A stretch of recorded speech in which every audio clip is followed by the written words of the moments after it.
రాజమౌళి గారి గురించి చెప్పాల్సి వస్తే మొదట చెప్పాల్సింది అతని సినిమా హిట్ల గురించి. ఎందుకంటే అతను తీసిన ప్రతి సినిమా హిట్టే. ఇతడు పుట్టుకతోనే రైటర్ కొడుకు. కాకపోతే తన తండ్రి గోస్ట్ రైటర్ కావడం వల్ల ఫైనాన్షియల్గా ఎక్కువ ప్రాబ్లమ్స్ ఉండేవట. ఇతని లైఫ్లో బాగా ఎక్కువ బాధపడిన క్షణం ఒక్కసారి వాళ్ళ ఫ్యామిలీ మొత్తం చెన్నైలో ఉన్నప్పుడు. అప్పటికి వాళ్ళది మిడిల్ క్లాస్ ఫ్యామిలీ అట.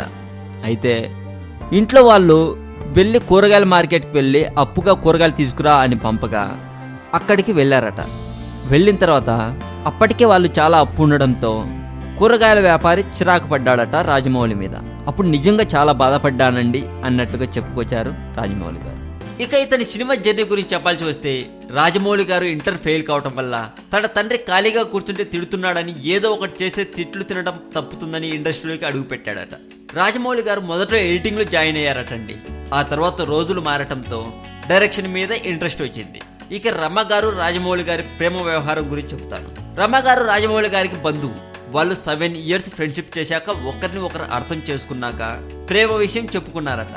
ఇలాంటి అర్థం చేసుకునే వైఫ్ దొరకటం తనకి చెప్పలేనంత ఆనందంగా ఉందని కూడా చెప్పుకొచ్చారు.